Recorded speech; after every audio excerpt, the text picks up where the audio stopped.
kids. It's time to get some SML podcast all up in that.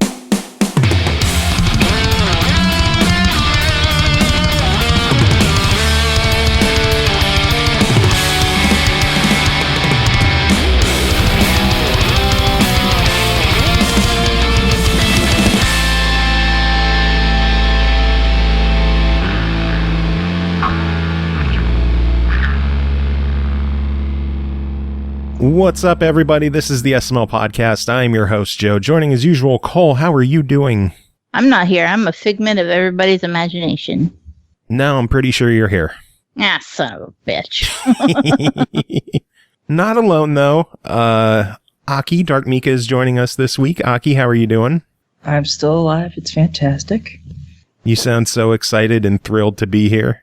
Well, I also just learned that tomorrow I have more landscaping to do, which means another 4 hours doing lots of manual labor. So, yay, manual labor. Hey, but at least, I've done it 6-7 days, and I get I'm going to get $500 at the end of all this to put. Jesus Christ, Cole, are you trying to kill my computer? I want to watch it all. Are you seriously trying to break my computer right now? You just dropped 99 individual biddies onto a cup that's already full from last episode. Some of them are going to make it into the cup. Just probably not even half of them. That's all.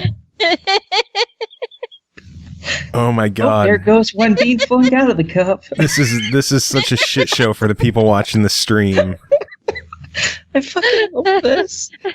That 99 cents well spent right there.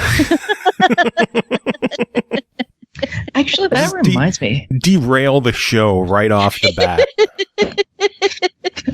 Hey, you're lucky. I was holding in wanting to derail it right when you started introducing us. I wanted to interrupt. Look at the unicorns in the cup.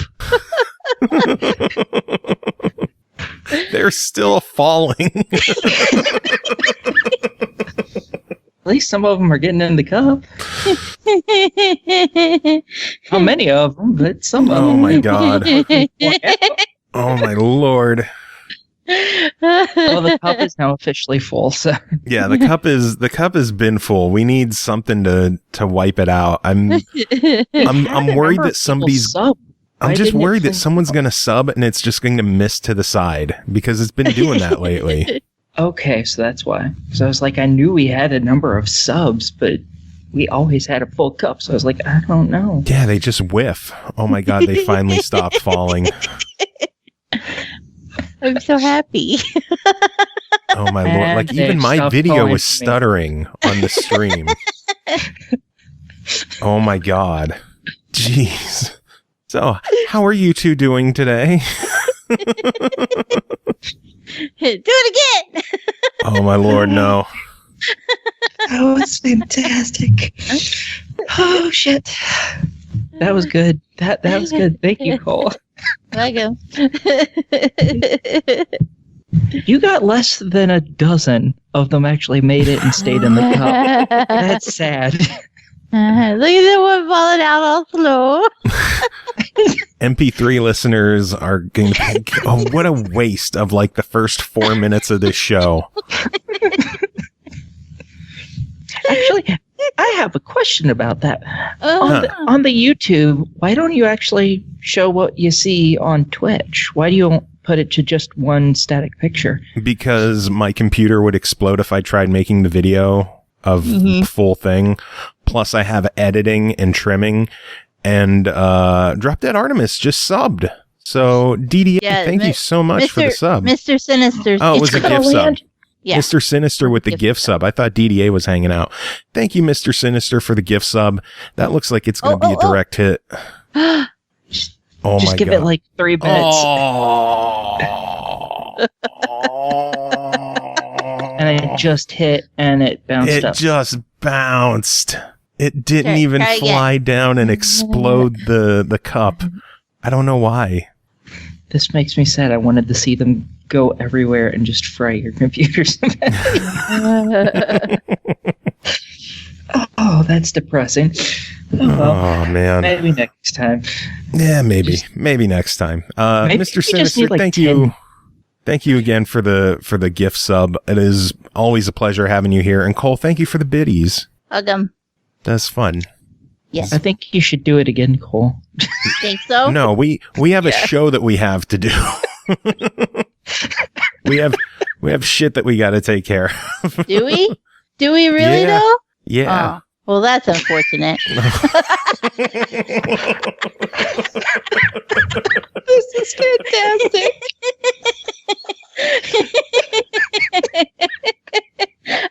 Then Mr. Sinister did it too. Oh no. Oh no. I haven't even started on my end yet. Oh, my sweet baby Jesus. Oh no. Oh no. So Cole, you dropped another 51 biddies. Mr. Sinister dropped another 22. And then he just dropped another 30 individual. We could probably talk the news and they still won't be done falling. It's just a shower of bits on stream right now at like 1 frame per second. This is ridiculous. This is madness with the amount of biddies falling and completely missing the cup. This is such a shit show to watch right now. If you don't hang out in our chat during our live streams, you are missing out on some good stuff right now. I don't even understand why they're going so far over to the side. We need a bigger cup.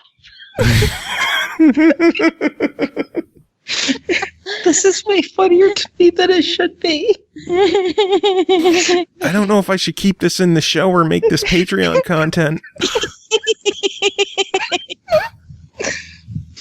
Oh, shit. God, my eyes are watering. Oh, my Lord. So, did you guys hear that GDC got canceled? Yep. They're refunding everything but plane tickets, apparently. Damn. Some places are refunding plane tickets too. Oh, nice. Yeah, some of the airplane people things are. Oh, Jesus, more biddies. Oh. Do it again! 23 more biddies. George, you haven't been addressing too many of the biddies, so let's get a long one going. Dropping bits! All over your fucking face! Wet pancakes! Wet pancakes, indeed. Oh, my Lord. Like, my computer is seriously going to blow up tonight. And this episode is never going to air because my computer is going to blow up tonight. What's even funnier is the bits didn't even reach the cup until after you had already played the whole thing. The entire clip. That's how slow it's going. The entire clip played before the first bit actually hit the cup. Oh, and there goes one of the unicorns. Oh, my Lord. The bits have coronavirus. Jesus. No. No, but that's why GDC's canceled. This coronavirus situation is getting kind of scary, but E3 is determined to go on as scheduled. Yeah, that's we'll see how that works out. Yeah, I don't think that's really going to go anywhere because like almost every one of the big name people have pulled out. Or in fact, I think every one of them has. I mean, hell, even CD Projekt Red, I think they pulled out of it, and I think they were planning on going to the GDC or whatever the fuck it is. I can't remember the one that was just canceled. I think they were planning on going to that, and they pulled out of E3. Did they pull out of E3? I didn't hear of too many people pulling out of E3 yet. Yeah, didn't Sony and Microsoft both pull out of it? No, Sony did, but Microsoft has not yet. Yeah, Sony just doesn't go to E3. Yeah. I don't think Microsoft does either. Don't they have like a place right across the street or something that they do it just at the same time? I have no clue. So it's not technically really part of that, but is associated with it. I have no clue. Maybe. I don't know. Sony has a good month for them with PlayStation Now, though. I'm not sure if anyone heard of this lineup, but instead of just 2 or 3 games being added, there is a whole shitload of games being added to PlayStation Now for March, with Dead or Alive 5 Last Round, NASCAR Heat 3, Knights of Azure, Knights of Azure 2 Bride of the New Moon, Romance of the Three Kingdoms 13, Tokiden Kiwami, Tokiden 2, Warriors All-Stars, Wolfenstein 2 The New Colossus, and then through August 31st, they're also going to have Shadow of the Tomb Raider and Control. Wow. That is a hell of a lineup. Yeah, it is. That's the kind of lineup that people wanted with PlayStation Now when they do their monthly updates. They don't want 2 games that are going to leave in 3 months. They want a collection of games that are going to stick around and be a part of the service. And there's a lot of RPGs in that lineup. I mean, they basically had to buckle down and start adding games like that if they were going to stay competitive. Yeah. I think that's one of the things, like, for all everybody hollers that PlayStation won this generation and everything, Microsoft has kept them on their toes. Mm-hmm. Xbox, when Games with Gold was the thing, PlayStation was like, oh fuck, now we have to give out all these games. And then, Game Pass rolled around and PlayStation's like, well, fuck, now we have to start putting better shit on our services. That has to be worth it. So, I mean, PlayStation might have won this gen, but Xbox didn't pull any punches either. No. I think a lot of people have a better opinion of Microsoft right now than they have of Sony, mainly because of how pro-consumer Microsoft has been with a lot of their decisions lately. Yeah. Yeah. We know where my allegiances lie, so. Yeah, true. I have no allegiance, so that's fine. I went from a PS2 to an X360, and only because the PS3, by the time I got around to even thinking about getting it, they had discontinued the backwards compatible ones, the fully backwards compatible, and I was like, if I can't play my old PS1 and PS2 games on it, then I have to make a completely new library. Why not try something new? So I was like, fuck it, go to Xbox. And before my PS2, I had an N64. I didn't even have a PlayStation 1, so... Like, I have no allegiance. I've had Sega, I've had Nintendo, I've had a lot of Nintendos, but yeah, I'm all over the fucking place. Yeah, I have everything that releases. I'm probably going to hold off on a PS5 though. Like, I want to get it at launch because I'm supposed to have everything at launch because I'm the host of a podcast that talks about video games. Mm-hmm. But I don't think I'm going to do it this time. I think I'm going to wait a few months, see how they come out, see how the games show up and the library shapes up and all the features and whatever else, and see if there's actually games that I really want to play or not. And if there are, then I'll look into one. And if not, then maybe I'll just stick with the Series X. I think there's been so little information about the PlayStation at this point that it's hard to be like, oh yeah, I'm going to break my neck to go get one, unless you're already a diehard fan, because there's no evidence that you should. Yeah. And honestly, I don't think you need one anyways, Joe. After all, it's kind of our unofficial slogan. Fuck Sony. It's true. Okay. My official slogan. I don't know about the rest of y'all. Talking about sucking a dick. That's all about PlayStation. Well, I don't think you need to get a PS5 anyways right off the bat. I might get one because there's been rumors that it's completely 100% backwards compatible with all the PlayStation stuff. There's no fucking way that's happening. If it does, I might actually get one because I'm like, I can finally play my fucking PlayStation 1 games again. I've been waiting to play Legend of the Dragoon for so fucking long. Yeah, if that's true and it plays everything that we've played across every generation of PlayStation, I'll buy one. Day one, I'll buy one. If it's going to be able to play my PS2 games, my PS3 games, if I could go buy some PS1 games and it plays those, if it'll play my PS4 games, if it'll play the no PS5 games, it'll support PSVR, if it does all of that stuff, then yes, there's a reason to own it. But I really don't think it's going to be backward compatible with every single generation of PlayStation. I think people are just wishing Wishful in one thinking. hand, shit in the other, see which one fills first, I guess. Yeah, I've heard rumors about that, but I think the only thing it's going to be backwards compatible with is maybe the 4. Yeah. If we're lucky, possibly the 3 as well, but I doubt it. I doubt the 3. They couldn't make the PS3 stuff work on the PS4. Why would it work on PS5? PS3 with the cell processor was how goddamn hard to develop for. Jesus. I don't know. But Game Pass, they are getting some new additions to Game Pass as well. It's not just PlayStation now getting new stuff. This week on Game Pass, March 5th, we got NBA 2K20, and this is a big one, Train Sim World 2020. Woo! Yeah, I think baby. that one has a ton of DLC for it too, doesn't it? It does. Probably. It's like $6,000 for the DLC Yeah. if you bought it all. No, I Lord. thought so, because I was pretty sure I'd seen that on Steam, and it was like fucking insane. Mm-hmm. Is all that DLC on Xbox, though? I hope the hell not. Don't know if it will be or not. I know David plays it, but I refuse to buy any DLC for that. So he's just out of luck. I want to know how big that game's file size would be if you got all the DLC. Jesus Christ. It doesn't mean the DLC has to be big. I mean, if you're just getting train skins and whatnot, that shit's going to be, small files. But if it costs that much to get all of them, there has to be a ton of stuff there. If it's just skins, there has to be millions of them. That's a lot of fucking money. I don't know.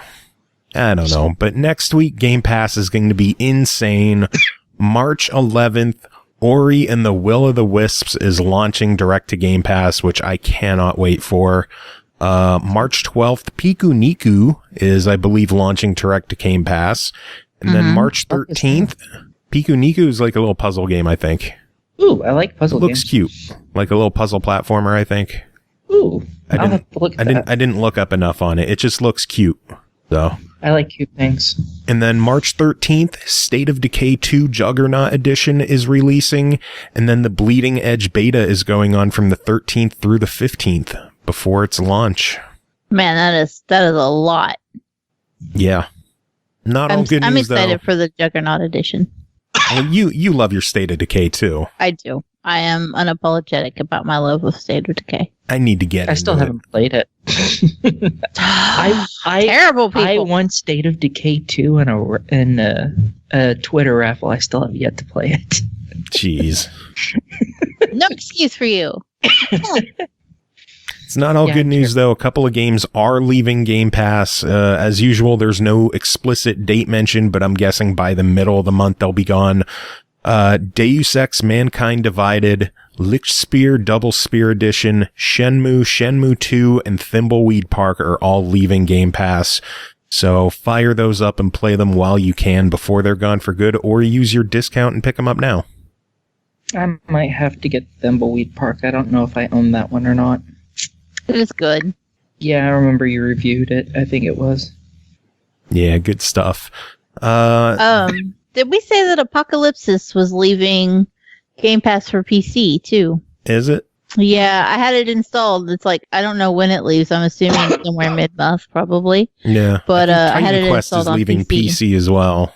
Probably. I don't pay as much attention to the PC lineup, honestly. Yeah, it had an alert on it that it was like, oh, make sure you finish this because it's leaving soon. And I was like, well, shit. And then I couldn't remember if it was like Play Anywhere because I do own it. So if it's Play I'll try Anywhere, playing it anywhere. I haven't had time because 2 Point Hospital exists. Which we'll get to eventually. But Plants vs. Zombies Battle for Neighborville has been added to the EA Access Vault. That seemed pretty quick. Yeah, it did.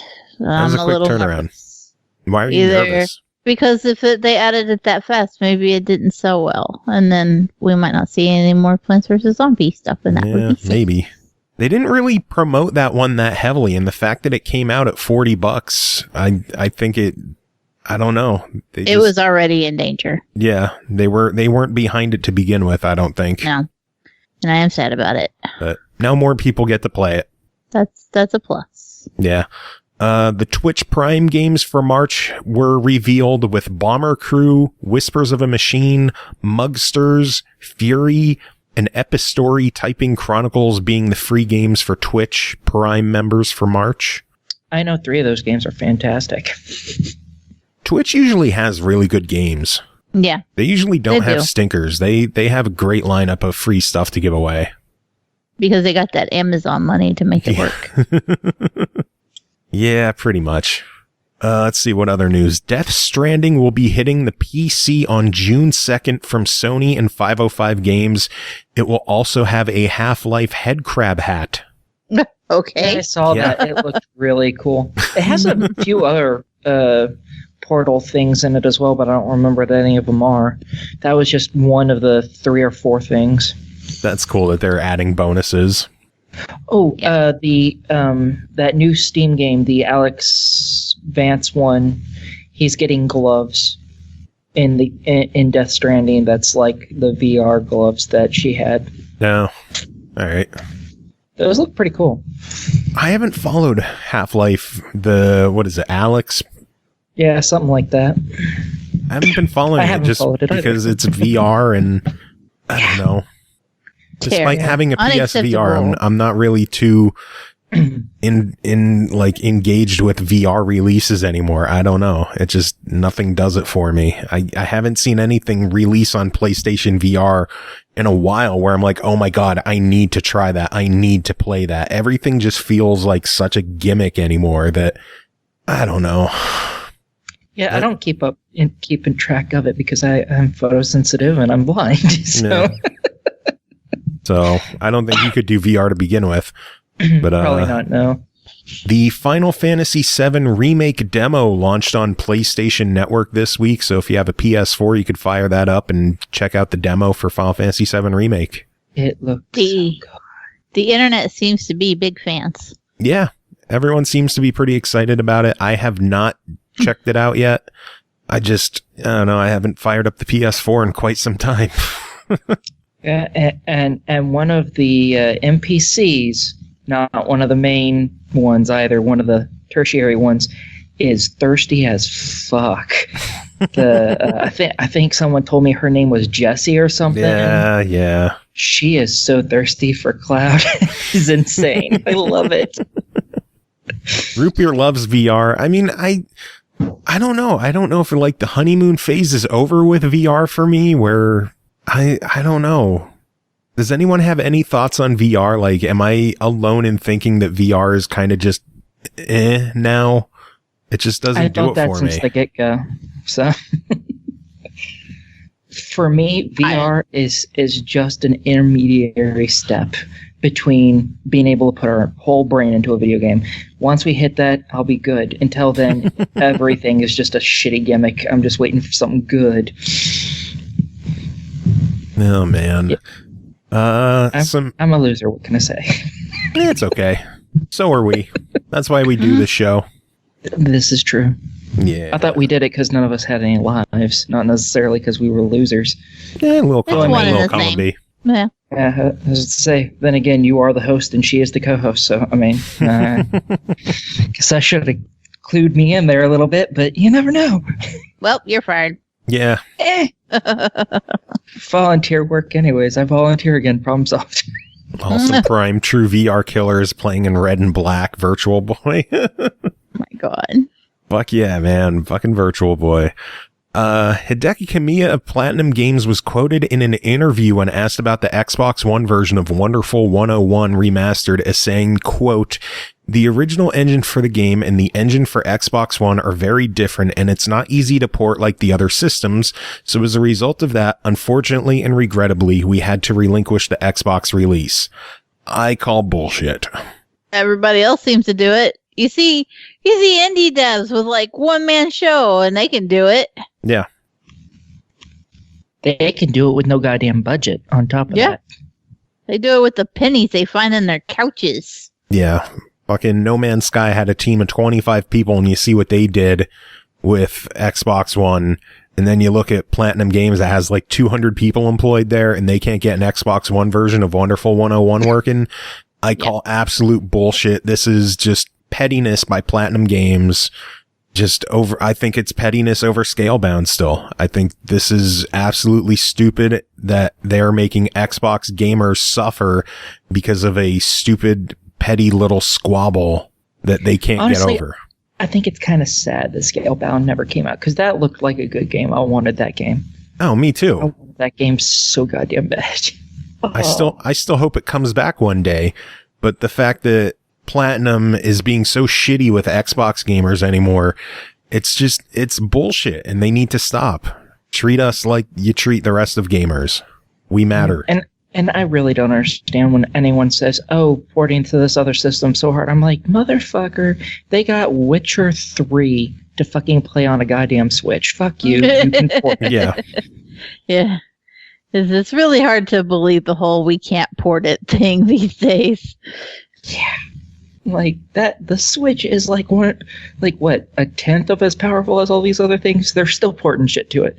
Good shit. And that shit stays good even when ported 99% of the time. No. If they can fucking do that, you can fucking port it, you lazy bastard.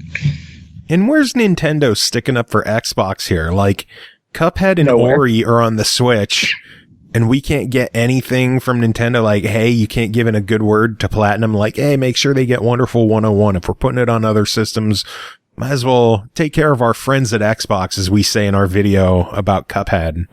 Our friends at Xbox. Mm-hmm. Fucking give us Wonderful 101, you assholes. Oh, man. Capcom has announced that DuckTales Remastered is back available for sale on Xbox 360, PS3, Wii U, and Steam, and a reminder that it is playable on the Xbox One. Nice. So, DuckTales Remastered back on digital storefronts. I'm surprised they got it back on the Wii U. Yeah. That is pretty impressive. I forgot the Wii U shop was still active. I thought that shit was closed years ago. Jesus. Yeah. So DuckTales is back.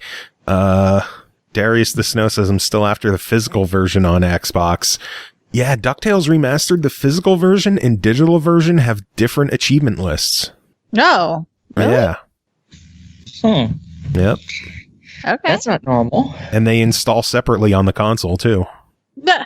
So you can have two DuckTales Remasters on your console, because I have two DuckTales Remasters on my console. I'm not even a little surprised by this. Yeah, I bought the physical not knowing that digital and physical had separate achievement lists. So that was just a happy surprise. Wait, hey. Last bit of news I have is that the achievement list for Let's Sing Country, which we covered on this show 4 months ago, finally went live on Xbox, so you can finally see those achievements you were missing. If Jacob was here, we could make fun of him since he covered Let's Sing Country, and I don't know how many achievements he got. Yeah, you asked me, I was like, fuck no. Really? You don't like country? I don't fucking like country. I'm amazed. That's stereotypical, Aki. Say you're sorry. Hey, stereotypes are based on the bit of truth. I don't appreciate it, not one bit. Not one bit. Okay. Say you're sorry. Dag nabbit. Confound it. No, man. So any news either of you want to talk about, or are you ready to dive into some reviews? Did you guys ever talk about CDPR and Cyberpunk 2077 with how they're going to be giving you the game for free on the new Xbox if you buy it on the current one? Yeah, we covered that like 2 weeks ago. The show, Aki. Okay. I had to go use the bathroom or eat or something. I came back and I asked if y'all had talked about it. No one answered me. Of course I'm full of excuses. It's what I'm good at, damn it. Not good, though, because we calling you on your bullshit. Yeah, pretty much. Hey, no, I was there that day for once. I've been making it to most of them, thank you very much, as of late. Better than Carnage. Wait, did he stop coming now, finally? He misses him every now and then. He's too busy playing Gems of War. Oy vey. Just like Cole's too busy playing 2 Point Hospital. I don't know what you're talking about. Oh, look, I got an achievement. Did you really? Jesus. Yeah, I did. Nice. Any news you want to talk about, Cole, or are you ready for reviews? 2 Point Hospital's out. Yeah, we'll get to that. Okay. You ready? Uh-huh. Aki, you ready? No, but we're going to go anyways, aren't we? So, yeah, we are. I mean, because the first game that we're going to talk about tonight is called Yakuza 0, developed by RGG Studio, published by Sega, released January 26th on Xbox One for $19.99, and launched direct to Xbox Game Pass. Sega's legendary Japanese series finally comes to Xbox One. Fight like hell through Tokyo, and Osaka's junior Yakuza Kiryu and Majima take a front row seat to 1980s life in Japan in an experience unlike anything else in video gaming. A legend is born. Which one of you wants to start? Aki. the one who actually played the game. All right, Aki, tell us about Yakuza 0. Game. Sure, you did. I just didn't like it. Uh-oh. We both gasped at that. Holy crap.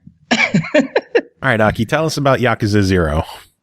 Okay, well, you mostly play as Kiryu from the very beginning up until late in chapter 2, early chapter 3, I think, because I actually haven't gotten to where you get the second character yet, even.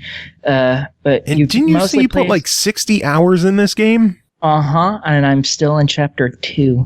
Jesus. Out of, I think, it's like 140 some odd hours just to finish the story. Holy hell! This is a big game. You pushed us I've on also it, been doing the sub-quests is what most of my time has been spent doing, is all the damn sub-quests. But we'll talk about that in a minute. You play as Kiryu. He's a Yakuza. He and his quote-unquote brother, Nishima, both joined your orphans and higher-up guy in this Yakuza clan. Adopted you, so you followed in his footsteps. And Kiryu is not a smart boy. He is very not a smart boy. He is take a brick. He's a dumb bitch. And that brick is smarter than he is. So you're pretty much a bruiser when you're playing as him. I don't know about the other guy, sadly. I think he's supposed to actually be really smart, but psychopathic from what I remember. Anyways, your father figure has been put in jail. I don't remember why. I think he killed somebody or something. But I mean, Yakuza, of course. And 3 of the other higher-ups that were beneath him are all vying for his position. And they're all unscrupulous assholes who are happy to stab each other and you. And they decided to try and frame you for murder, in order to either get you sent off to jail to be like a big fuck you to get you out of the way, or to turn you against the guy that you see as a father to get information out of him to give to them so they can take his spot. And Kiryu, again, not a smart boy, but apparently smart enough. He's like, fuck all of you. And no. So he leaves the Yakuza and decides, I'm going to clear my name. Yaki, you're killing me here, Aki. Yakuza. Not Yazuka. Yazuka. I like Yazuka more. Yazuka. I'm fucking flipping letters. I blame America. You're dyslexic. It's okay. Yeah, verbal dyslexia. That wouldn't shock me. But yeah, so that's basically what it is. All the character does is pretty much he beats the hell out of people in the street. I don't remember the name of the place that you're in. There's only 2 cities that you go to. And Tokyo one of them is and Osaka. Much,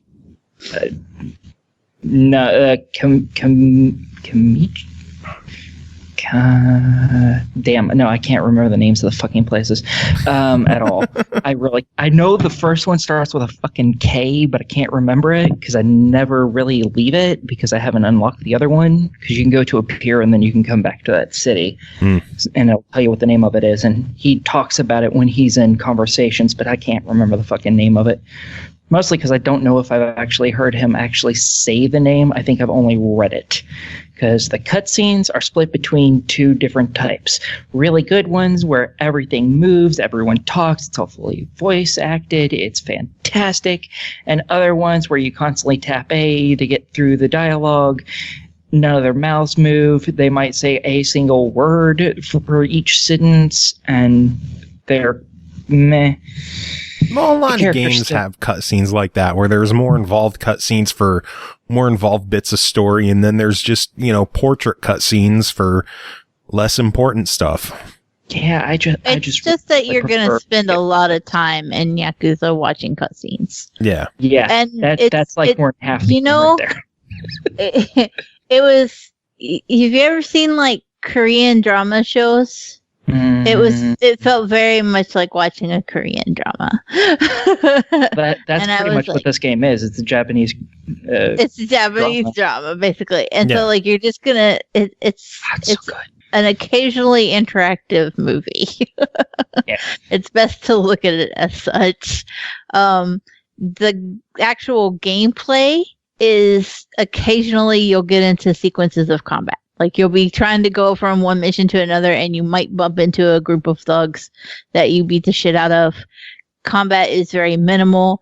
You just heavily button mash your way through it and then continue on like nothing fucking happened. You haven't met Mr. Shakedown yet, have you? I have. Yeah, that's not button mash no more. Once you meet him, you can't do that. But I mean, for most of it, it's just like punch people, get money, go. Yeah, get lots of money. Jesus. The mini games and stuff are kind of where Yakuza shines the most, but they're so absurd and ridiculous that you're just like, this is the thing we're doing. I don't think any of them were really all that absurd. They were absurd. The girls wrestling's absurd. I haven't gotten to that part yet. The karaoke is absurd. I disagree. I think that's fantastic. Absurd. It's funny. But it's just over the top, and that's what you should expect with Yakuza. Look, Aki's contagious. Yakuza.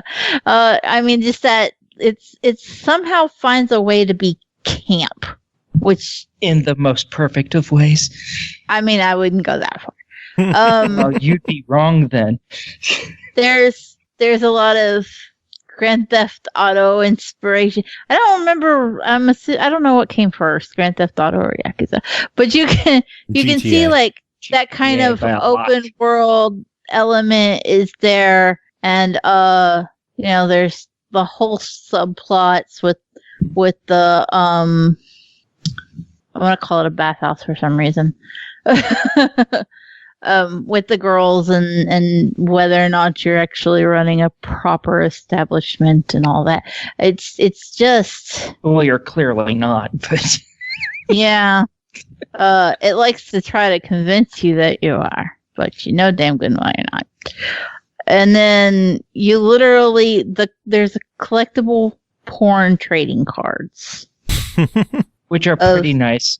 They're actual Japanese porn stars on the cards. I don't know if they're actually porn stars or if they're what the hell's the word? They're as close as you can get to being porn stars in Japan. So it's just it didn't appeal to me. I get why a lot of people enjoy the game. I get that the camp and the over the top sexuality and ridiculous themes. A lot of people are into that. Same subset of people who are into Grand Theft Auto, and we all know how I fucking feel about that too. So, so I try not to let that color my opinion of whether or not it's a bad game or a good game. Objectively, I think it's a good game. subjectively, it wasn't for me. Mm. And that's okay. Not every game is. I was very impressed with the art, the cutscenes. You could fucking see like pimple pockmarks on people's faces. The detail was nuts, and it was really well done. And I mean, when you look at it and you go, hey, no way this is a 5-year-old game, you know? I think it was 2015 this one came out. Either way, it was last gen. And you're like, there ain't no way. But it's really well done. There's so much detail, and the world is just really, really pretty for what it is. It's just that it just doesn't appeal to me. Aki, on the other hand, she's just like, yeah, give me all the titty cards. And I will not say that that's not true. Because here's also another thing. The cards are actual real pictures. They're not. They're not. Well, I already fake, said that they're people. Real. Yeah, they're real. Yeah, you did say that. Don't fucking listen to me, though. I space out. It's not my fault. You drone on and on. Also, you unlock the videos. Some video shoots, which are, again, she says they're porn stars. They're just women in bikinis doing suggestive poses. That's all it is. That's pornography. Yeah, they're like in bathing suits. So I mean, it focuses on their cleavage for like a bit more than even I'm comfortable with. Yes, it's fan service. And I mean, yeah. I just don't like fan service in games, any games. Period. It annoys me, and that's fine. That's my stance on it. I know other people enjoy it. More power to them. It's just, if you're gonna ask me for a review, how do you feel about that? I'm gonna say, well, that's stupid. Let me go kick more people's. Spend less time animating jiggle physics and more time giving me some legitimate combat. The jiggle physics in this game were kind of subpar. Oh Lord! So was the combat. Yeah, the combat's pretty easy. But I mean, it is an old game, and there's only so much that they can do with it, and that's fine. You realize that for the limitations of the platforms it was built on. Yada yada yada yada. Yeah. All well. The bright side is the series is finally on Xbox One. It's only $20. It's included in Game Pass. Mm-hmm. So I want to know, $20. What's your verdict? I think objectively, it's a buy it. It's good. It's well done. It's just not for me. Aki? I say it's totally worth it. However, there are a couple problems with it, especially if you have poor eyesight or if you're photosensitive. If you want to 100% the game, which again, for all you achievement whores like me out there, you're going to want to. It's not going to do you. You're not going to do it because if you're photosensitive, there's a disco mini game, and you see the disco floor with all its flashing colors, constantly changing the color and all that shit. And on top of that, they put an overlay of it that's see-through for you to move a picture of your character around, and then you have to tap buttons, and those are colored too, and they move really quick. And I had one while playing one of the early ones even. So yeah, if you're photosensitive, stay away from the disco minigame, as fun as it is. Hey Aki, say what you said about the achievements again. You're not going to be able 100% it if you're an achievement whore and you have bad eyesight? True achievement says that 2 people already have completed it. Well, as I said, if you have bad eyesight, it's like I'll never be able to beat the pool one, the batting one, or the karaoke one just because my eyesight's too bad to see what I'm doing properly in those. And I can't do the disco one because it'll give me a fucking seizure, which sucks because I really, really like the goddamn disco one and the karaoke one, and I'm fucking terrible at both of them. I'm like, I love these though. Yeah, but otherwise, I had the best time watching David fumble with the karaoke though.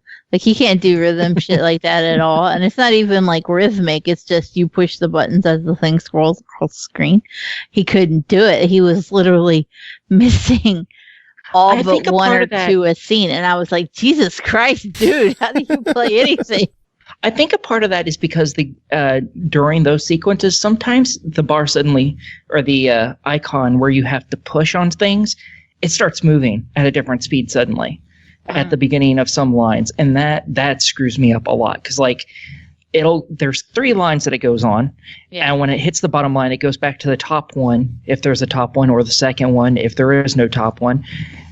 And when it hits the beginning of one of those, sometimes it'll suddenly speed up significantly or slow down significantly, and it fucks up your timing. And I have enough trouble moving from the third one to the first one before it passes a note or two without it switching speeds on me. Get good. Yeah. Get good. Well, here, Play let me Rock pull out Band. your eyes and replace them with mine, and maybe I'll be good. I don't know. No, I'm good. I have to read the next introduction because the next game to talk about is called Murder by Numbers, developed by Mediatonic, published by The Irregular Corporation, released March 6th on Switch and Steam for $14.99. Solve pixel puzzles to find clues, use those clues to interrogate witnesses, work your way to the truth, and uncover the mystery of Murder by Numbers. Aki, tell us about this one.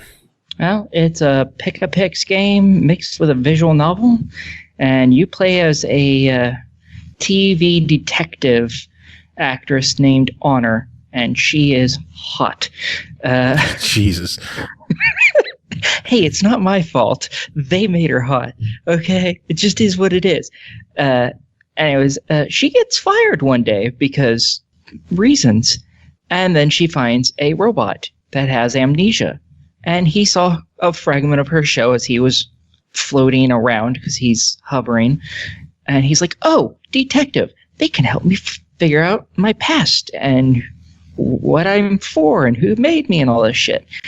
And then immediately after meeting it, her best friend who was the showrunner for it, who fired her, dies.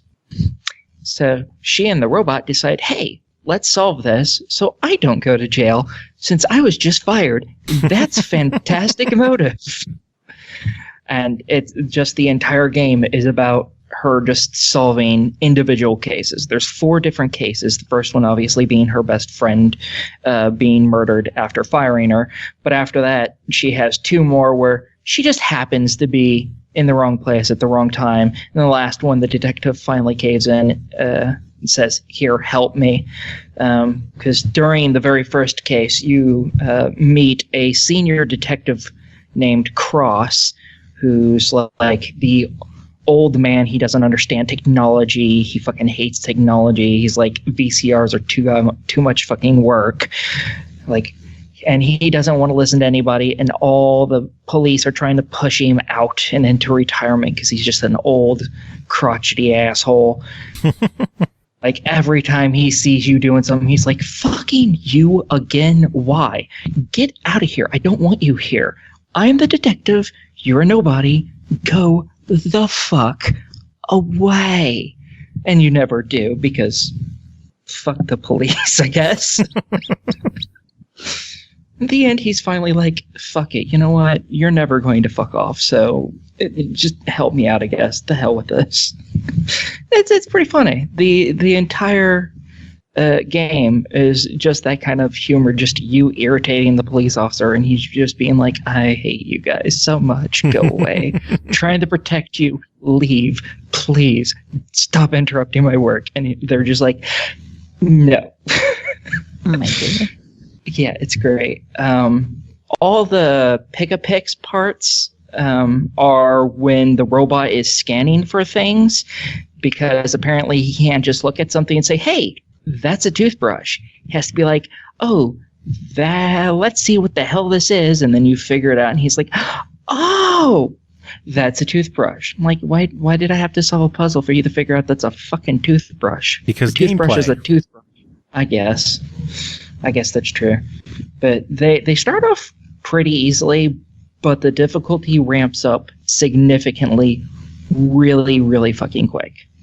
It got so bad that I actually had to cheese the game in the last like half of the third level and all of the last case. I couldn't do it myself. I was like, And there's only 4 cases.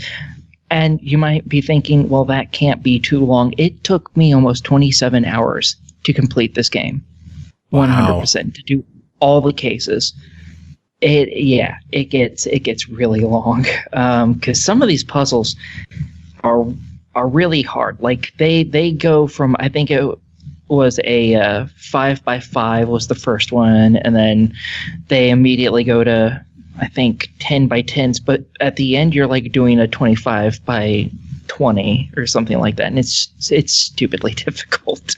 You will spend hours on some of these damn puzzles. And throughout the game, during all the cases, not only is the robot scanning for crap, but you also can talk to the other characters that are around to get more information, to learn stuff, and that allows you to find more crap, to question people more thoroughly, etc., so you can eventually solve the crime. And there's no way for you to not solve the crime. You actually have to solve it. There is no, you chose the wrong person to do this crime. It's like, no, if you said this was the person who did it, and it ends up not that they didn't do it, you were going to have to say they did it regardless. It's a very straightforward, very narrow game. So you don't have really any choices. There are plenty of choices in the game that you can make when talking, but none of them really affect the game at all. Like when she tells the detective, this person did it. And he's like, why? And you get like a choice of 3 different options to choose from. And if you choose the wrong one, Cross just makes fun of you a little bit. And you say, oh, wait, no. I was just joshing with you. And then it brings you back to those 3 options, and you can choose another one until you get the right one. So no matter what, you will get the right one. And all the rest of the time you have options there for flavor text immediately following it, and then nothing more. It never comes back. So it's a very good, straightforward, mostly kinetic visual novel with nice little pick-a-picks puzzles. For $15, I highly suggest the game. I thought it was funnier than shit. The character wasn't bad to look at. And again, it's $15. You're going to put like 20 plus hours into it. The dollar per hour is amazing in this. So yeah, I'm all for it. I know Purnell's going to be excited to hear that, because he actually asked about this one like 2 days after you got the Steam code for it. So you beat Purnell on this one. Yeah. I'm not good at these types of puzzles. I'm better at Studio. So I really enjoyed this. This was fun. If it has a good story, I'm for it. And this story was fucking amazing. It was so goddamn funny. Awesome. So yeah. All right. Well, we are going to let you get going. We got a couple more games to talk about. Thank you as always for being here, and you have yourself a wonderful day. Yep. I think I'm going to go beat the shit out of another one of Mr. Shakedowns in Yakuza 0. Make a couple billion more yen in one fight, because I can. Most of the fights are like a few 100,000. I'm going to make 2 billion. Nice. And I don't know what I'm going to do with the money yet, but it'll be fun. Because I actually paused on a fight with one that had over 2 billion. So, oh, jeez. Yeah, I'm immediately going to flip over and go and fighting now. All right, you have yourself a good one. All right, see y'all later. Bye. Bye. All right, moving on. We are going to start a new segment on the show, I guess. Are we? For at least the next month or so. Is this a thing we're doing? Yes. Is this a thing? This is a thing we're doing. It's called BlesSML Unleashed. Oh my god. It's so bad. Did Carnage come up with that? BlesSML Unleashed. For the game Bless Unleashed. You see what I did there? I seen it. You see that? You see that? I seen it. So yeah, Bless Unleashed is a brand new MMO releasing on Xbox One. The full free-to-play release is going to be on March 12th, but is available for Founders. Right now, they have 3 different Founders packs available. Since this is an MMO, you can't really just review an MMO after a week or 2 weeks. So I figure we'll have kind of an ongoing chat about how our characters are doing for the next month and maybe 2 months. We'll keep this segment going, see how long we go with the game and how invested we get with the game. And Yeah, we'll start right now. How's that sound? It sounds like a thing we're doing. Like BlesSML Unleashed. I'm an asshole. I know. So yeah, Bless Unleashed, developed by NEOWIZ Round 8 Studio, published by Bandai Namco, had a staggered release based on the Founders Pack you purchased, whether $19.99, $39.99, or $79.99. The full free-to-play release is on March 12th on Xbox One. Journey across a vibrant, persistent world to take on and survive vicious, lethal monsters that inhabit this untamed landscape. Choose between one of 5 classic classes, each with its own combo-driven combat experience, handcrafted for online play. Gather your party to explore and survive a richly detailed world of dangerous beasts and divine secrets. Cole, tell us about your time in Bless Unleashed so far. I didn't get murdered yet. That's good. I'm super happy about my lack of death. You haven't died at all yet? No, but I also think it has something to do that we got cool shit because we have Founders Pack. It was, kind of cheating. I'm not mad about it. My elf with her bow looks super badass. Oh, you are a ranger? Oh, yeah. I always go for ranged weapons. It's funny because when I started Bless Unleashed, I was like, I'm gonna take a Monster Hunter approach to it. And typically I go for a bow. And so I was like, I don't care what class has a bow, that's the one I'm going with. So there are 5 classes to choose from. You have like a priest, a berserker, the elf, and then there's who is long range, and then there's a mage type character which is human. Oddly enough, I gotta say the priests, by the way, are these little creature people that look like bunnies called Ippins. Cutest goddamn thing ever. But I knew I was gonna start off with the prologue solo, and I didn't want to be like super fragile because it's definitely like your support heal type class, and that's the only one you want to pick if you're going to have somebody to cover you. Yeah. You can have up to 3 characters at a time though, so it can't hurt to have an Ippin class just waiting in the wings for when you got a friend to play with. But when you could start off with 3, you can buy more character slots. I know you can, and with the Founders Pack, we got I think 2, maybe 3. I believe 2 additional. Yeah, so we got some additional backpack slots too. Like I said, the super cool costumes. I had 2 costumes. Oh, my favorite thing that you get with the Founders Pack. Do you want to hear? Are you ready? Hear. Yes. I have a unicorn mount. I know, me too. I love the unicorn. There was the ironclad rhino is badass as well. I will say that. But come on. If you can ride a fucking unicorn as an elf with a bow, fucking aren't you gonna? Or a giant attack cat with a big fucking battle axe. Also an option. Or the little bunny. I somehow imagine like the little bunny dudes are super adorable on the unicorns. I was a little sad too. In my time playing, I didn't run into anybody playing as the Ippin. I really thought I was gonna like see at least a handful of them out in the world, but it seems like at this point, basically, everybody took the approach that I did and was like, I just want to survive. Yeah.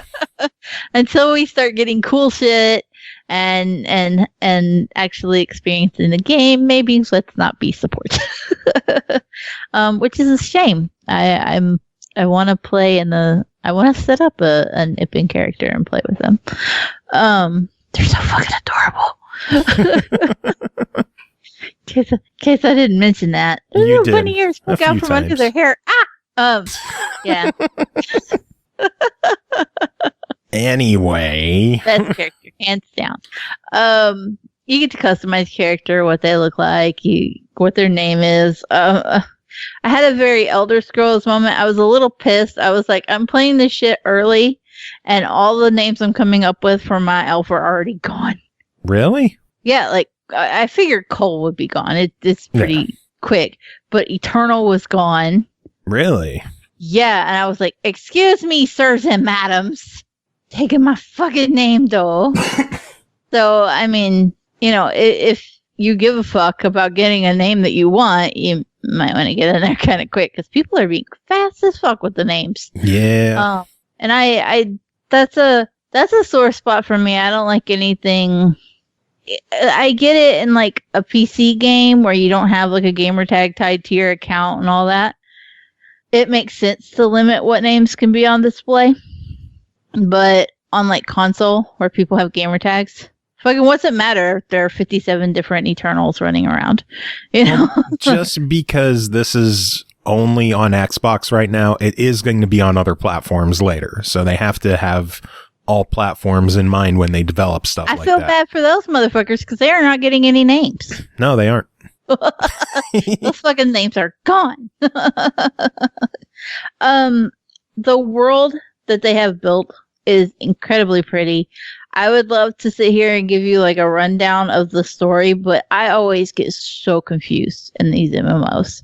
Like you can tell that they've really thought it out, but basically after an initial fight, you wake up with amnesia and none of it mattered anyway. Your character's still rolling around like, I don't know what the fuck happened. I don't know where I am. I don't know how I got here. There's a bird and I flew on it, and you're like, okay, well, didn't matter that you told me all that fanciful backstory stuff because I lost it anyway. I understand there's something with being an orphan. And you're not supposed to go here and you're not supposed to do that. But the actual world it's so full and so alive that you get lost in it. You can't really keep up with all of it. That's probably a personal problem. I know people who like build these insane D&D worlds and like have these complicated characters, and I'm just like, it's pretty the cute bow. I don't know.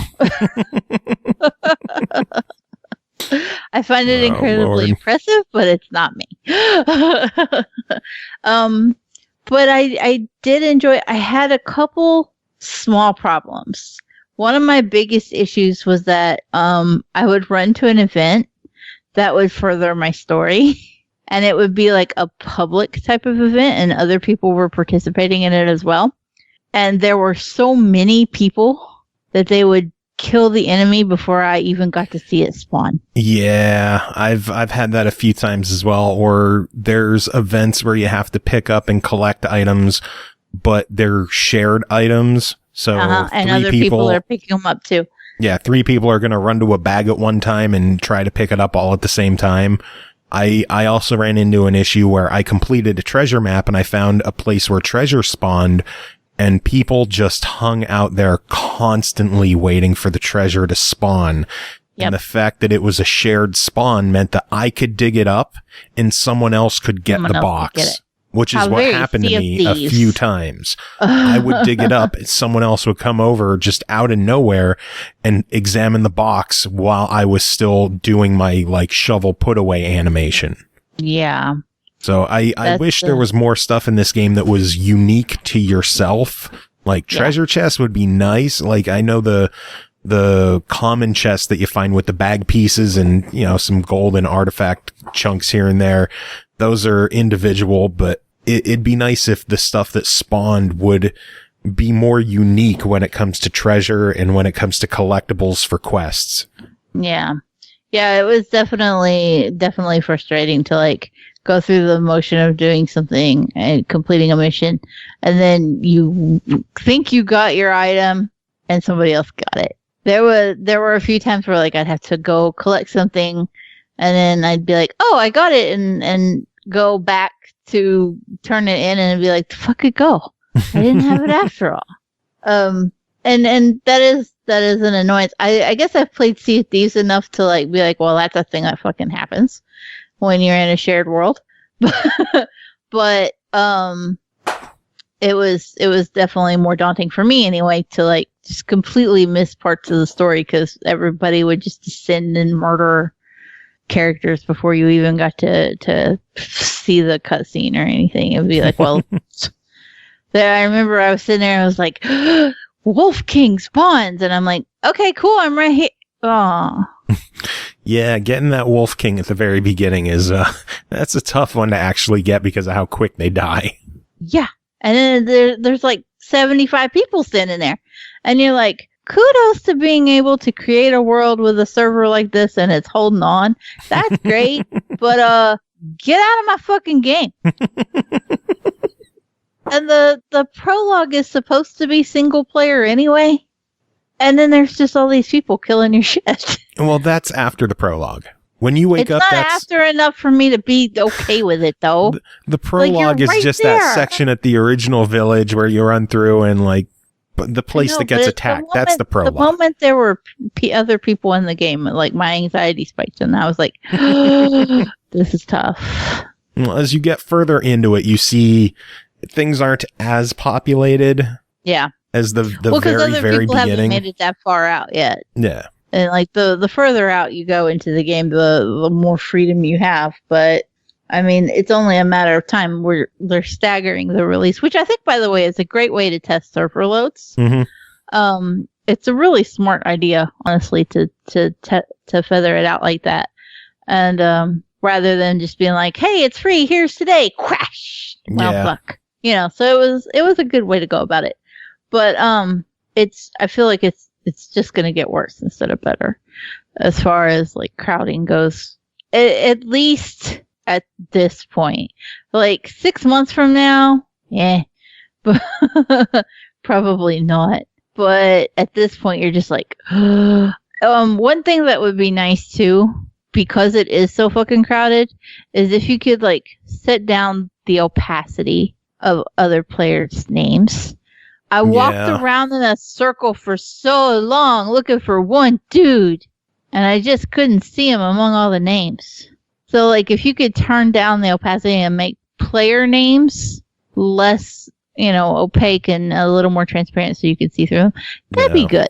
It's a nitpick. I get it. I know this is a big undertaking as a game, and I can appreciate it, but I don't want to see dank weed killer 420XXXXX when I'm looking for Marco.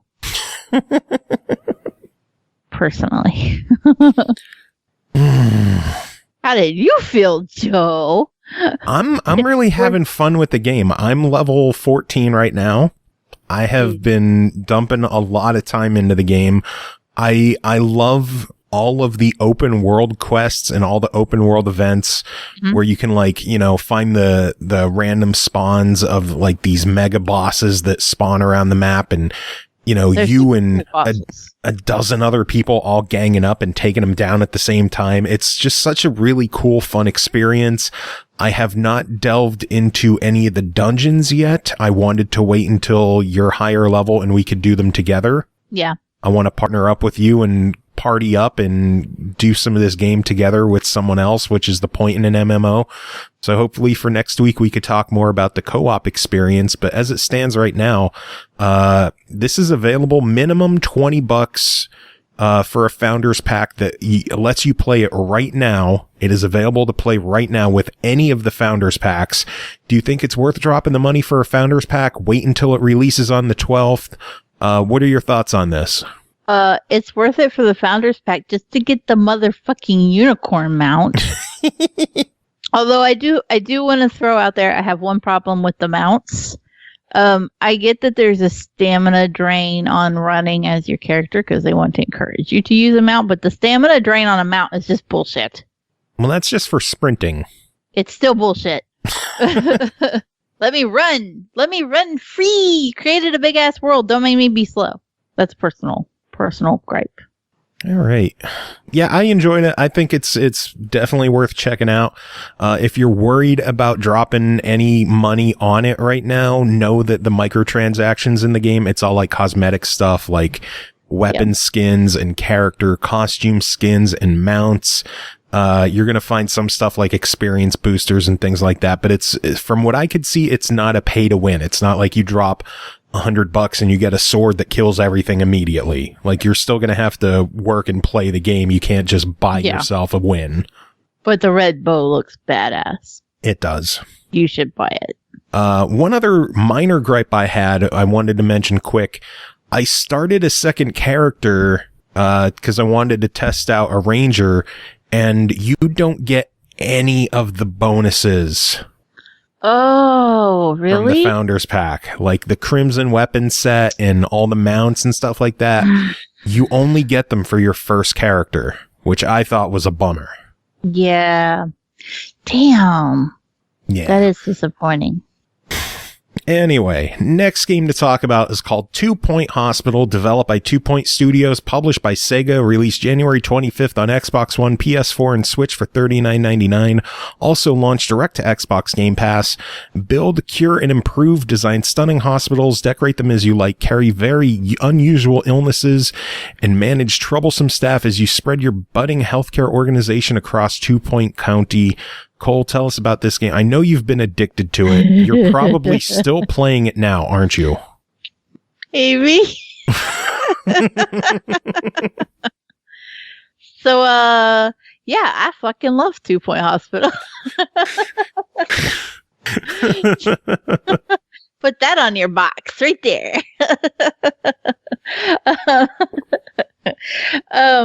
So this is a micromanagement simulator. But instead of micromanaging a town or a household, you're managing a hospital. It is extremely quirky, though, and not in any way meant to be taken overly seriously. All of the characters look like they're from Wallace and Gromit.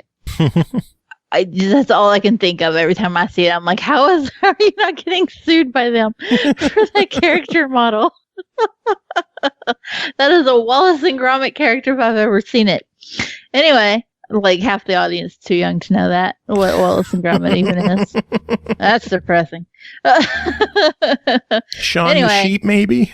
Yeah, Shaun the Sheep. The farmer and Shaun the Sheep is basically everybody in 2 Point Hospital. So you get to start off with like the most basic little hospital of absolutely nothingness ever. You can do jack shit with it except for put in a reception desk and a general practitioner's office. You have to hire your staff. You need nurses to manage certain rooms, like the triage type rooms can only be run by a nurse. General practitioner's offices can only be run by a doctor, obviously. Psychiatry units can only be run by a doctor with a psychiatry trait. So you have to make sure that you're putting doctors and nurses and staff in areas where you're utilizing their traits and skills the most to have the best chance of being able to save your patients. Now, when you think of a hospital simulator, you're going to be like, oh, fuck, that's depressing. I'm going to watch people die of cancer. And I'm very happy to report nobody has cancer in 2 Point Hospital. All of the diseases are super quirky, goofy takes on things. For example, lightheadedness. Literally, it has patients come in without a head. Instead, they have a light bulb. Yeah. And in order to save them, what is the name of that room? I'm actually going to look it up because I want to be right with it. The room is called a deluxe clinic. DE-LUX. So, and literally they go in, they sit in the chair, and like it screws off the light bulb and it pops a new head on them, and then they walk out and they survive. They're fine. Yay! They're cured of lightheadedness. So Carnage wrote the game. Basically, there is one condition called gray anatomy. And literally they come in and they're gray. They're gray. Black and white, head to toe, gray. If they get diagnosed with gray anatomy, then they have to go to the to the chromotherapy. Oh, and then shit. you have a color. I see that. Dark Elder just dropped 500 biddies in chat. George? Dropping bits! Oh, wow. Thank you so much. It is very much appreciated. Thank you, Dark Elder. I think it's Dark Cider. Dark Cider. I thought it was Dark Elder. The eye looks like L an L. for the eye. Yeah. Oh, Dark Cider. They got you. Thank you very much for the biddies. Thank you for following. Welcome. I hope you enjoy your stay here. And again, thank you for the biddies. Much appreciated. So what were you saying about 2 Point Hospital? So if you diagnose somebody with gray anatomy, then you have to send them for chromotherapy. Oh, God damn it. And they go into a colorizer, and then they get color added to them, and they get the leaf, and then they're fine again. It's just over the top. Everything is ridiculous like that. I'm trying to think off the top of my head what some of the other ones are. Oh, well, you can diagnose them with mock star. With what? And mock star. And it's where they think they're rock stars. This game seems so groan worthy. It's so ridiculous that you can't help but love it. And you have to admit that there's some serious creativity going on. Oh yeah. The clowns, you have to put them in the dehumidifier.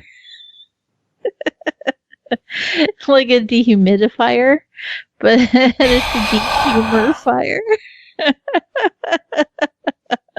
Okay, we need to talk about more about this game because the more diseases you tell me about, I'm just going to get mad. It just keeps going. You have to, like I said, you have a basic hospital shape, like your external walls, and then you build each office inside those walls, and you can arrange them any way you want to. You want to try to build them in such a way that you're making the most of the space you have, and you can cram in as many offices as possible.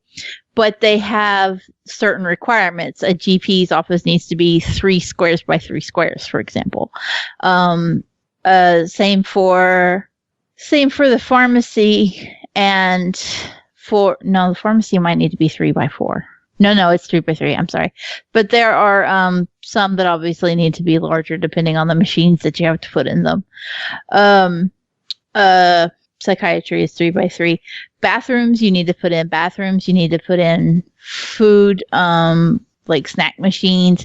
Your patients can get bored. They'll get annoyed and they'll leave. You have to determine how much you're going to pay your staff. You need to consider how that's going to affect your revenue and if you can pay your bills every month. Once a year, there's an award ceremony where you can get awards for being the best teaching hospital. If you have a training room and you can teach your staff new skills, then that's something that you can get an award for.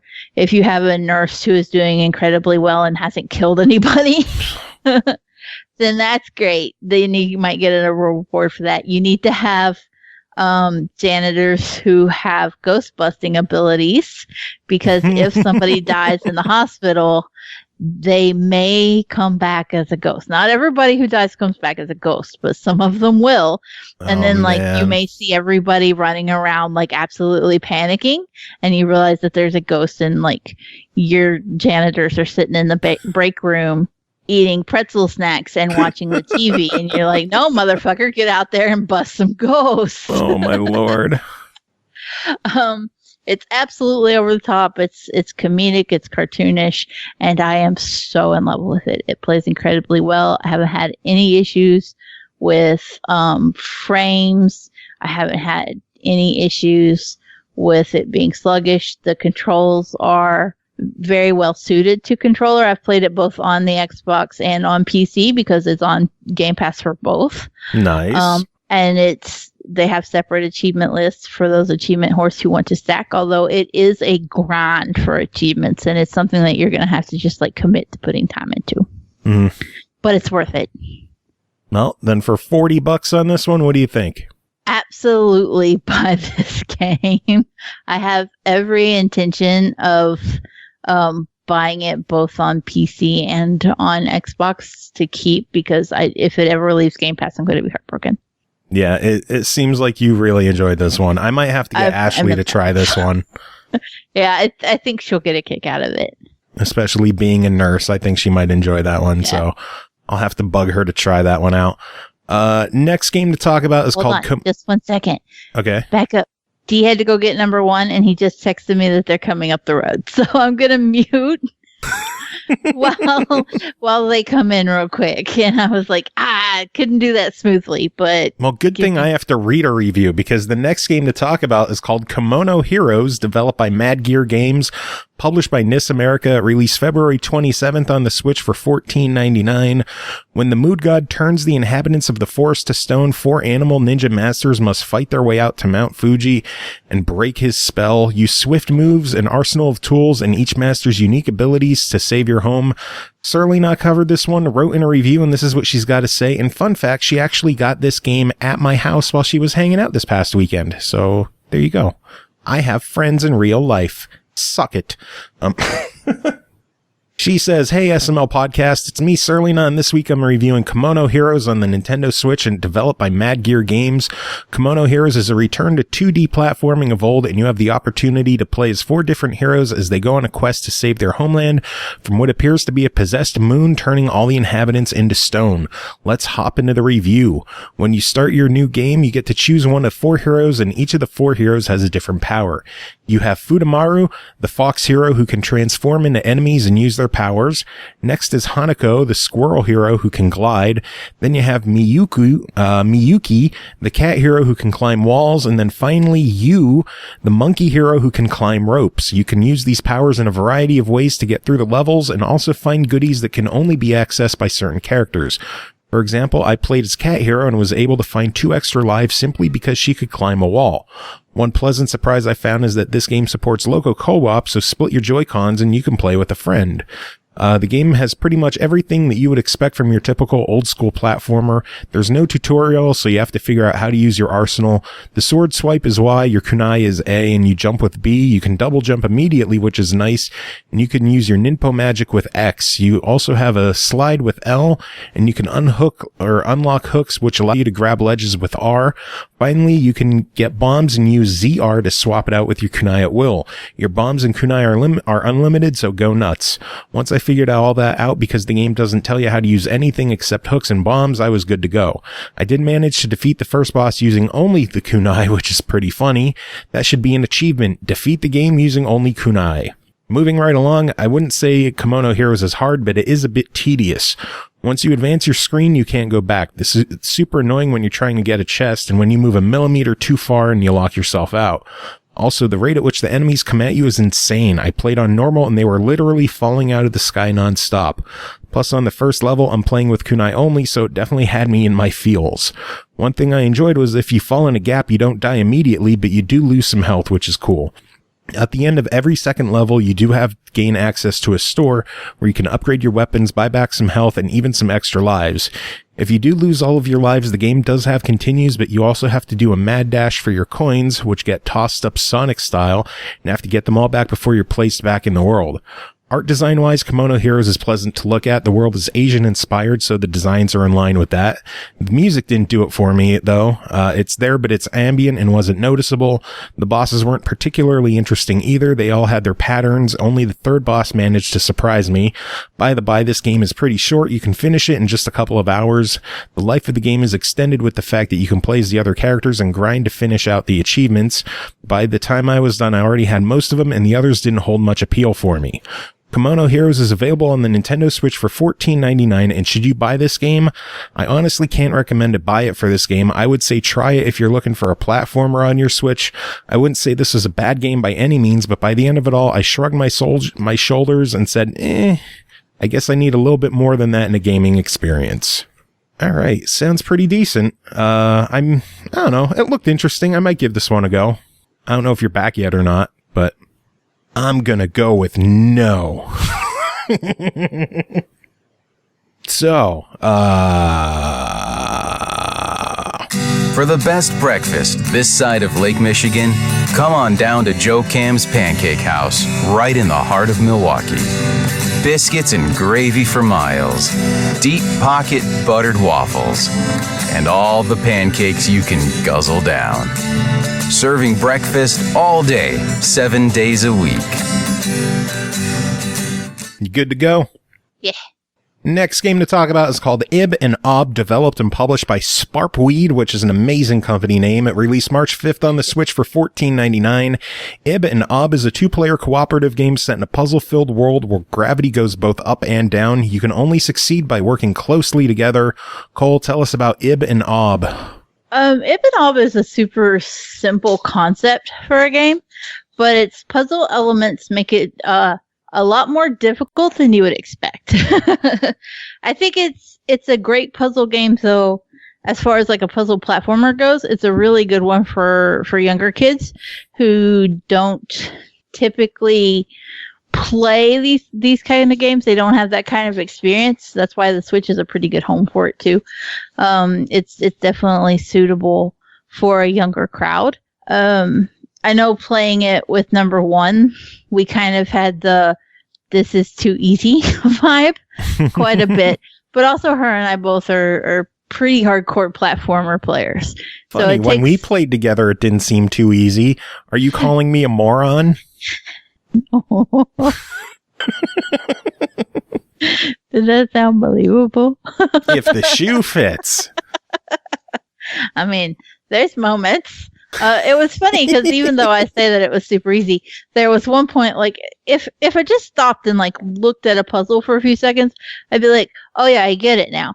But there was one time where, like, number one, we'd been playing for a while, and she was getting a little restless and, like, kind of tired of me going, stop so I can figure this out. And she decided she was, like, going to start bouncing through the gravity portals, right? Well, she was doing it to a point that it was moving the screen away from the puzzle, because you can get pretty far from each other without any issue as long as you don't hit an enemy type. Like, you're pretty good. Yeah. And so I was like, I kept going, number one, cut it out. I can't see the puzzle while you're doing that. And she kept doing it. And number one. And then I took a hairbrush and I whacked her on top of the head and I said, child, I will leave you at the fire station if you don't stop. And then I solved the puzzle and we carried on like nothing happened.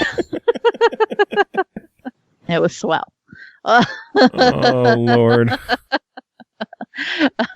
So it's not even that it's difficult, but if you're playing with somebody who's like horribly impatient and doesn't want to wait and just like wants to fumble through a puzzle, you might murder them. It gets a little rough. Love my child. I did not leave her at the fire station. For the record, she's too old for that. I just heard her laugh from the other room.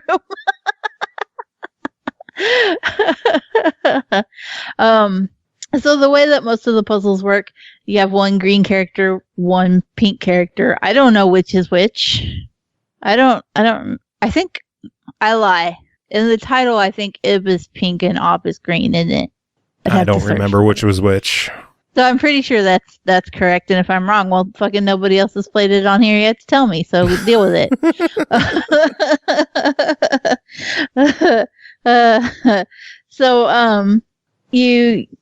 I forgot what I was even trying to say. Sometimes the world is basically split into two. And then you can go through portals. This is harder to describe than I thought. You can go through like these portals to basically invert gravity so that you're both walking on the line in the middle, but one's on top, one's on the bottom, or you can both go through and everybody be on the bottom, everybody on top, whatever floats your Ib and Ob. Sometimes though the portals are, pink or green, and so only the corresponding player can go through it. And that's where the puzzle elements really come in. You have to think about, okay, somebody has to be launched up to the next platform while somebody goes underneath and clears out the enemies. And then the person that's on top has to go through and collect the gems, so that's you have a reason for doing this, I guess. There's no achievements because it's on Switch. And so I was like, nah, fuck it, gems. I wasn't attached to them. I know there's Switch completion horse. Root Beer somewhere is like shaking in his boots going, God damn it, Cole. You don't need achievements for everything, but I do.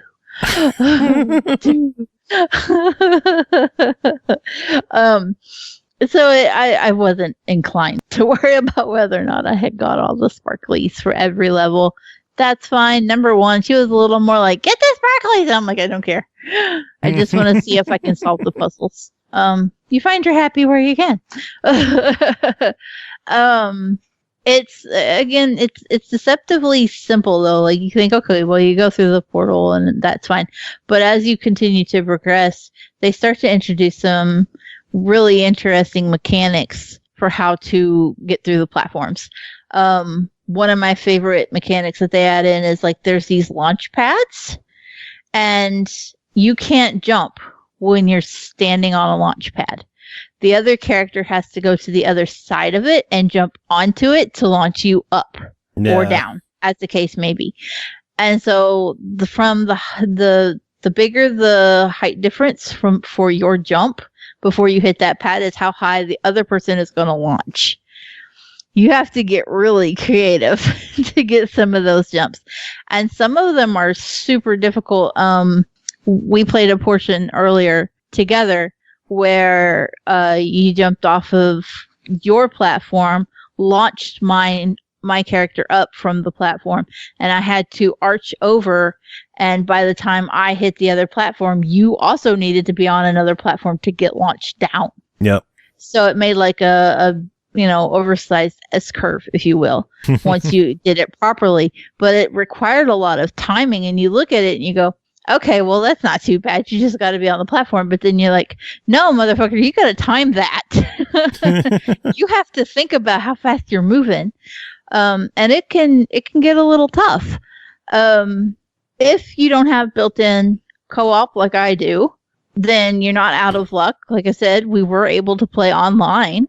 Yes, of all it is the very games, good the game has online. Of all the indie games to have online, this one.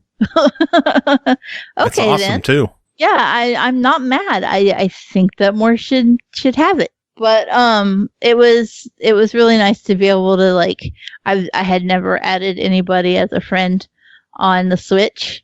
I don't ever play on the Switch. It's for the kids, and that's one of the reasons I wanted this game. And I will say, number 1 and number 2 played together, and if I'm not mistaken, number 1 played with number 3 as well. Did you play with your sister on Ibanob? Oh, okay. So she just played with number 2. I lie. Thanks for making a liar out of me. Number 1, go to bed.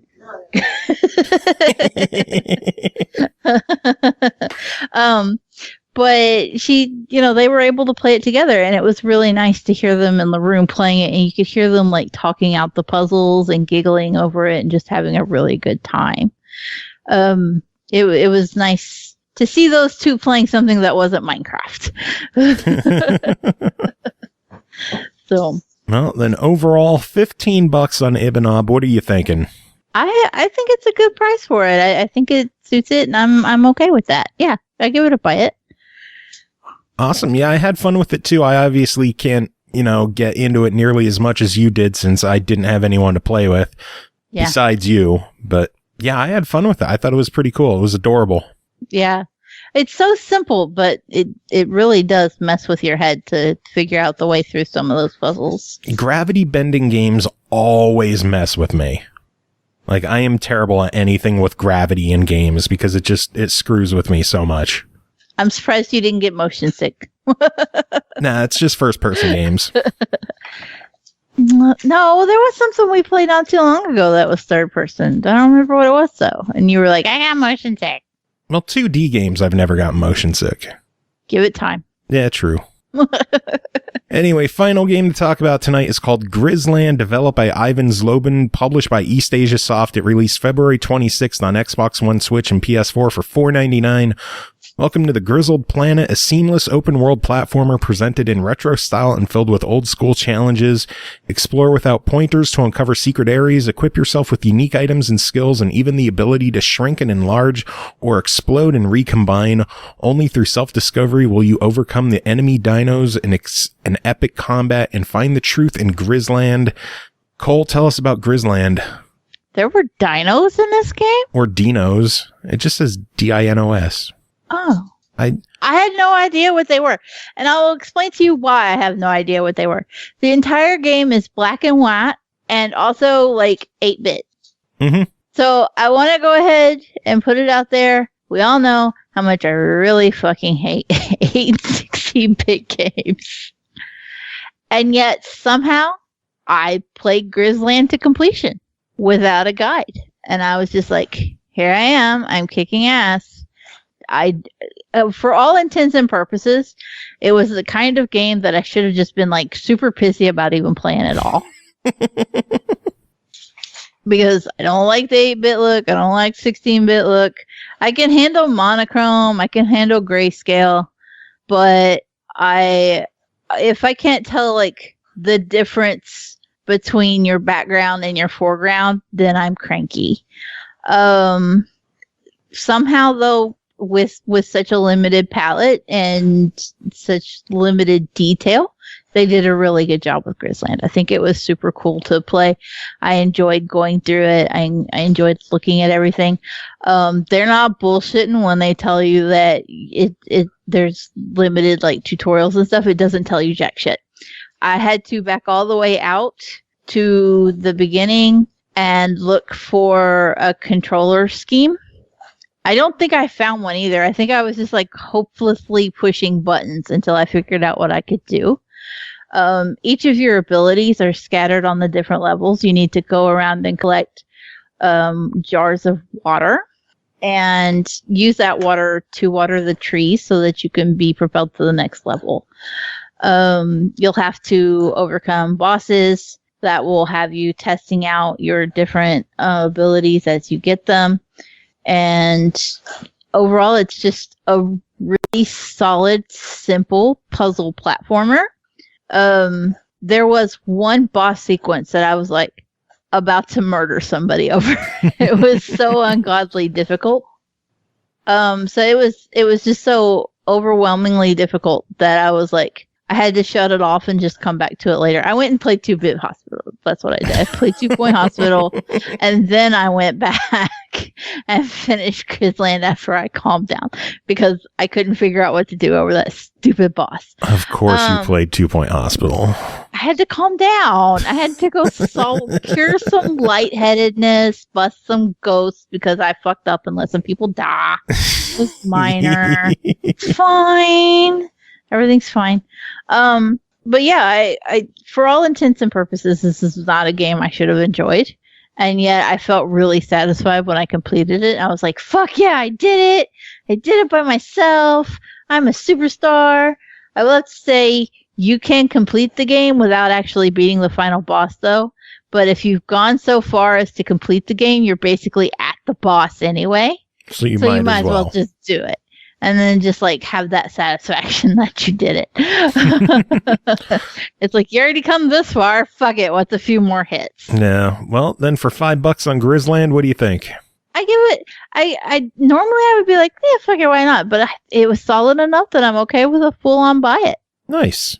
Yeah, I enjoyed it. I did not think I would. I should not have, but I did. And as of us recording this, there's still a couple more days that it's only $3.99 instead of $4.99. So grab it while it's on sale. That is beyond fuck it, why not territory. That is you a dumb if you don't territory. Don't be a dumb. Yeah, pretty much. But all right, that is it for this episode. Thanks again to Aki for being here and chatting with us and hanging out, keeping us company. And playing Yakuza and Yazuka. No, she played Yazuka. She played a different game than I did. Yazuka 0. Oh, man. Cole, do you have any final words to end the show? No, I'm going to go play 2 Point Hospital, though. Shocking.